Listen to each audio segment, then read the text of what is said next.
క్రీస్తునాథుని యందు మిక్కిలి ప్రియులకు సహోదరి సహోదరులారా, ప్రభు నామములో మీ అందరికీ శుభములు పలుకుతూ ఉన్నాను. సర్వసాధారణంగా మనందరినీ దేవుని విశ్వసించేటప్పుడు, దేవుని నమ్ముకునేటప్పుడు, దేవుని బిడ్డలుగా ఉండాలి అనుకునేటప్పుడు, లేదా దేవుని సేవలో మనం భాగస్థులం అవ్వాలి, దేవుని సేవ చేయాలి అని అనుకునేటప్పుడు దేవుడు అన్నీ చూసుకుంటాడులే, మనకి ఎటువంటి ఇబ్బందులు రావు, ఎటువంటి సమస్యలు రావు, ఎటువంటి కష్టాలు రావు, రాకూడదు అని మనం చాలా సందర్భాల్లో అనుకుంటూ ఉంటాం. అయితే మరి ఈనాడు సువిశేష పట్టణం ద్వారా అలా అనుకుంటున్న మనందరికీ ప్రభు కొన్ని హెచ్చరికలు చేస్తూ ఉన్నాడు. చాలా సందర్భాల్లో ఏ కష్టం లేకుండా, ఏ బాధ లేకుండా, ఏ సమస్య లేకుండా మనం దేవుని సేవ చేసేయాలి, దేవుని బిడ్డలుగా ఉండాలి అని అనుకుంటూ ఉంటాం. విశ్వాసులుగా మన యొక్క జీవితం గడిచిపోవాలి అని అనుకుంటూ ఉంటాం. అయితే మరి ఈనాడు సువిశేష పట్టణంలో మనం గమనించినట్లయితే ప్రభు మనకి ఈరోజు ఇస్తున్న సందేశం ఏంటంటే, ఆయన సేవకులుగా ఉండాలంటే మనం ఎదుర్కొనేవి కొన్ని ఉంటాయి అని ఈనాడు సువిశేష పట్టణం ద్వారా మనకి తెలియచేస్తూ ఉన్నారు. ప్రియ సహోదరి సహోదరులారా, మరి ఆయన సేవకులు ఎదుర్కొనే కష్టాలు, లేదంటే ఆయన ఎదుర్కోబోయే కష్టాలేంటి అనేవి 3 మనకి తెలియచేస్తూ ఉన్నారు. మనం ఎలాగుండాలి అనేది 2 జాగ్రత్తలు చెబుతూ ఉన్నారు. 3వదిగా మనం ఆయన సేవకులుగా జీవిస్తే మనకి దేవుని సహాయం ఎలా లభిస్తుంది అనేది ఒక దైవ సహాయం గురించి కూడా తెలియచేస్తూ ఉన్నారు. మొట్టమొదటిగా మరి దేవుని సేవకులుగా మనం జీవించాలని ప్రయత్నం చేస్తూ ఉంటే మనకు ఎదురయ్యే 3 సమస్యలు ఏంటి అనేది మొదటిగా మనం ఆలోచించినట్లయితే, అందులో మొదటిగా ప్రభు ఆనాడు అపోస్తలులను పంపిస్తూ వారికి చెబుతూ ఉన్న జాగ్రత్తలు, లేదంటే వారు ఎదుర్కోబోతూ ఉన్న సమస్యలు ఏంటి అనేవి 3 ఆయన చెబుతూ ఉన్నాడు. అందులో మొదటిది, మిమ్మలను కొరడాలతో కుట్టించు వారుంటారు, జాగ్రత్తగా ఉండండి అని చెబుతూ ఉన్నాడు. నేను మిమ్మల్ని తోడేల మధ్యకు గొర్రె పిల్లల వలె పంపిస్తూ ఉన్నాను, అలా గొర్రె పిల్లల వలె వెళ్తూ ఉన్న మీరు ఈ జాగ్రత్తలు, ఈ సూచనలు, లేదంటే ఈ హెచ్చరికలు జాగ్రత్తగా గమనించండి అని చెబుతున్నాడు.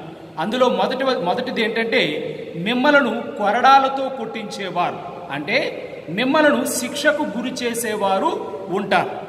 ఏదో ఒక విధంగా మిమ్మల్ని కష్టపెట్టేవారు, ఏదో ఒక విధంగా మీకు శిక్ష పడేటట్లు చేసేవారు, లేదంటే ఏదో ఒక సమస్యను మీకు సృష్టించేవారు ఉంటారు.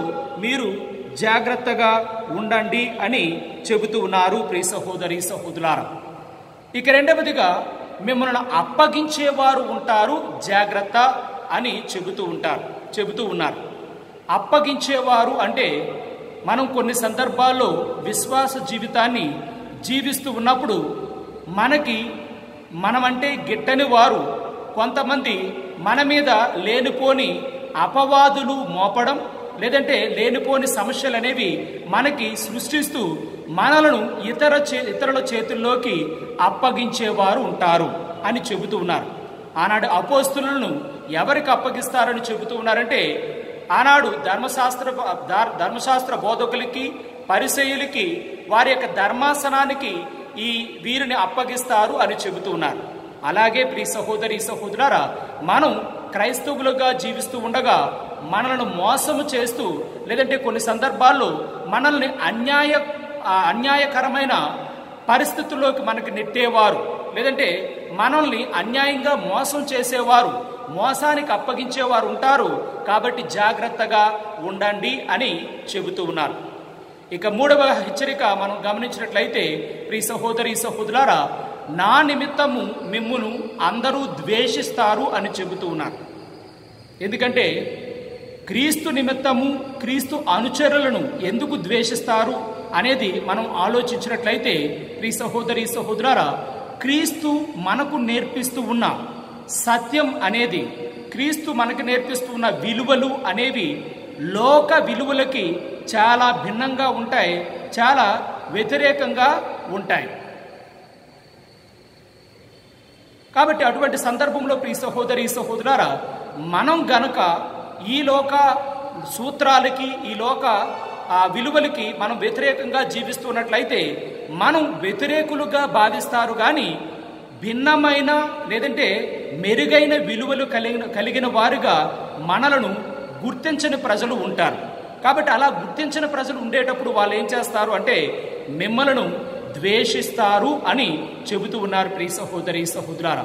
కాబట్టి మరి మీరు నేను దేవుని బిడ్డలుగా ఉండాలన్నా, దేవుని విశ్వాసులుగా ఉండాలన్నా, దేవుని సేవకులుగా ఉండాలన్నా ఈ 3 రకాలైన సమస్యలు, ఈ 3 రకాలైన ఛాలెంజెస్ మనకు ఎదురవుతాయి అని ఆనాటి అపోస్తలుడికి బోధిస్తూ ఈనాడు ఆయనను అనుసరిస్తున్న మనకు కూడా ఆయన తెలియచేస్తున్నారు ప్రియ సహోదరి సహోదరులారా.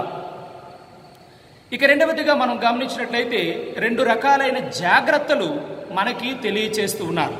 ఇదిగో నేను మిమ్మలను గొర్రెలుగా పంపిస్తూ ఉన్నాను, తోడేల మధ్యకు పంపిస్తూ ఉన్నాను అని చెబుతూ 2 రకాలైన జాగ్రత్తలు ఆయన చెబుతూ ఉన్నారు. ఏంటి అంటే మొదటిగా మీరు సర్పము వలె జాగరూకులై ఉండండి అని చెబుతూ ఉన్నారు. సర్పం ప్రియ సహోదరి సహోదరు, పాము అనేది మన యొక్క శబ్దాన్ని దూరం నుంచే పసిగడతారు. లేదు మనం ఆ చోటకు వెళుతూ ఉన్నామంటే అది ముందుగానే పసిగట్టి ఆ ప్రమాదం వస్తుంది అని అక్కడి నుంచి ముందుగానే తప్పించుకుంటూ ఉంటారు. అలాగే ప్రియ సహోదరి సహోదరులారా, మరి మనం విశ్వాస జీవితంలో జాగరూకులుగా ఉండాలి అంటే మెలకువ కలిగిన వారుగా ఉండాలి. ఎలాంటి ఏ సందర్భంలో లేదంటే ఎటువంటి విషయంలో అంటే మనకు రాబోయే ప్రమాదాలను ముందుగా పసిగట్టే వారిగా ఉండాలి. మనకు వచ్చే శోధనలను ముందుగానే పసిగట్టే వారముగా ఉండాలి. మనకు రాబోతున్న ముప్పును ముందుగానే పసిగట్టి దాని నుంచి మనం తప్పించుకునే వారముగా ఉండాలి అని చెబుతూ ఉన్నారు. అయితే ఇక్కడ ఒక విషయం గమనించాలి ప్రియ సహోదరి సహోదరులారా, మనకు వచ్చే ప్రమాదాల నుంచి తప్పించుకోవడానికి ప్రయత్నం చేయమని చెబుతూ ఉన్నారు. కానీ విశ్వాస జీవితాన్ని పక్కన పెట్టేమని చెప్పటం లేదు. విశ్వాసం కోసం ఒకవేళ మనం కష్టాలు బాధలు అనుభవించాల్సి వస్తే, ఆ విధంగా మనం సాక్షులుగా నిలబడాల్సి వస్తే ఆ సందర్భంలో మాత్రం తప్పించుకోమని చెప్పటం లేదు.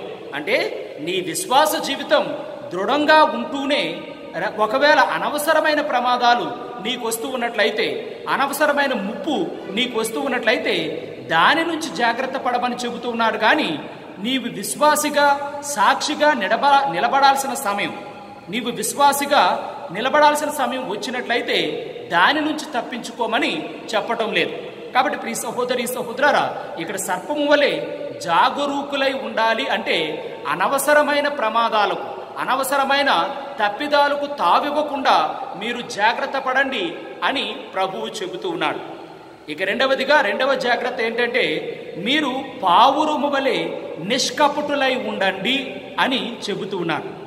పావురం పరిశుద్ధాత్మకి, మనం పరిశుద్ధ గ్రంథంలో మనం గమనించినట్లయితే పావురం పరిశుద్ధాత్మ రూపం అని మనకి చాలా సందర్భాల్లో చెప్పబడుతూ ఉంది ప్రియ సహోదరి సహోదరులారా. మరి ఇక్కడ మరి మీరు నేను ఎలా ఉండాలి అని ప్రభు జాగ్రత్త చెబుతూ ఉన్నారంటే పావురము వలె నిష్కపటులుగా ఉండండి, కపటము లేని వారుగా, పాపము లేని వారుగా, కల్మషము లేని వారుగా, తప్పిదము లేని వారుగా మీరుండండి అని తెలియచేస్తూ ఉన్నారు. అంటే మీరు మంచి జీవితం జీవిస్తూ ఉండండి అని ప్రభు మనకి తెలియచేస్తున్నారు. కాబట్టి ప్రియ సహోదరి సహోదరులారా, మరి క్రీస్తు యొక్క విశ్వాసులుగా సేవకులుగా మీరు నేను అటువంటి కపటము లేని జీవితాన్ని మనం జీవిస్తూ ఉన్నామో లేదో కాస్త గ్రహించాలి ప్రియ సహోదరి సహోదరులారా. మరి విశ్వాసులుగా ఉంటూనే 2 రకాలైన జీవితం, 2 పడవల మీద జీవితం, కపటముతో నిండిన జీవితాన్ని మనం జీవించినట్లయితే క్రీస్తు ప్రభువుకి నిజమైన విశ్వాసులం అనిపించుకోదగం. క్రీస్తు ప్రభువుకి నిజమైన సేవ మనం చేయలేం ప్రియ సహోదరి సహోదరులారా. మరి ఈ 2 జాగ్రత్తలను మనం పాటించాలి అని చెబుతూ ఉన్నారు. ఇక మూడవదిగా మనం గమనించినట్లయితే ఆయన సేవకులుగా, ఆయన బిడ్డలుగా, ఆయన విశ్వాసులుగా ఉన్నట్లయితే దేవుడు మనకి ఒక గొప్ప వాగ్దానాన్ని చేస్తూ ఉన్నాడు. ఏంటా వాగ్దానం అంటే, ఒకవేళ ఇవన్నీ మీకు ఎదురైనా, ఈ సమస్యలు మీకు ఎదురైనా మీరు అధైర్యపడాల్సిన అవసరము లేదు. మీరు ఏ సందర్భానికి ఏం మాట్లాడాలో, ఏ సందర్భానికి ఏమి చేయాలో అది పరిశుద్ధాత్మ మీకు నేర్పిస్తుంది అని చెబుతున్నాడు. అంటే గాడ్స్ ప్రావిడెన్స్ అనేది, దేవుని యొక్క రక్షణ అనేది, దేవుని యొక్క ప్రొటెక్షన్ అనేది మనకు తోడుగా ఉంటుంది, మనల్ని నడిపిస్తుంది అని చెబుతూ ఉన్నారు. ప్రియ సహోదరి సహోదరులారా, మనం చాలా సందర్భాల్లో ఏం మాట్లాడాలి, ఏం చేయాలి అని ఆతృత పడిపోతూ ఉంటాం, భయపడిపోతూ ఉంటాం. అయితే ప్రభు మనకు చేస్తున్న వాగ్దానం ఏంటంటే, ఇటువంటి పరిస్థితులు ఎదురైనా మీరు నా విశ్వాసులుగా ఉన్నట్లయితే, మీరు నా బిడ్డలుగా ఉన్నట్లయితే, ఇదిగో పరిశుద్ధాత్మ మీకు సహాయం చేస్తుంది అని చెబుతూ ఉన్నారు. అలాగే మనం ఈనాటి మొదటి పట్టణంలో గమనించినట్లయితే యాకోబుకు కూడా అదే వాగ్దానాన్ని దేవుడు చేస్తూ ఉన్నాడు. నీవు వెళ్ళు, నేను నీకు తోడుగా ఉంటాను అని ఐగుప్తు దేశానికి యాకోబును పంపిస్తూ దేవుడు ఆ యావే ప్రభు యాకోబుకి చెబుతూ ఉన్నాడు. ప్రియ సహోదరి సహోదరులారా, నేను తోడుగా ఉంటాను, నేను నిన్ను నడిపిస్తాను అని యాకోబుకు వాగ్దానం చేశాడు. యాకోబుని అదే విధంగా దేవుడు నడిపించాడు. మరి ఆనాటి అపోస్తులను అలాగే యాకోబును నడిపించిన దేవుడు నిన్ను నన్ను కూడా నడిపిస్తాడు. అదే విశ్వాసంతో మనం విశ్వాసులుగా జీవించడానికి ప్రయత్నం చేద్దాం. దేవుడు మనందరినీ దీవించునుగాక.